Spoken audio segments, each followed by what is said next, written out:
नवी मुंबई येथील टीईटी पेपरफुटी प्रकरणाचे धागेदोरे थेट सोलापूरपर्यंत पोहोचल्याचे समोर आले आहे। या प्रकरणात सोलापूरमधील पोलीस अकॅडमी चालक प्रकाश पवार याला ठाणे पोलिसांच्या पथकाने ताब्यात घेतल्याची माहिती मिळाली आहे। या कारवाईमुळे पेपरफुटी प्रकरणाच्या तपासाला नवे वळण मिळाले असून आरोपींची संख्या आता 16 वर पोहोचली आहे।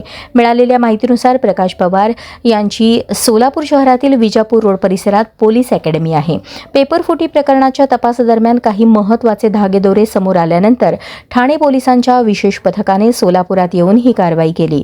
पवार याची चौकशी सुरू असून या प्रकरणात आणखी काही महत्त्वाची माहिती समोर येण्याची शक्यता व्यक्त केली जात आहे।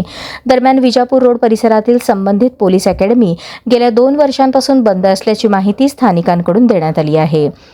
टीईटी पेपरफुटी प्रकरणात राज्यभरातून विविध ठिकाणांहून आरोपींना अटक करण्यात येत असून तपास यंत्रणा या रॅकेटचे संपूर्ण जाळे उघड करण्यासाठी कसून तपास करत आहेत।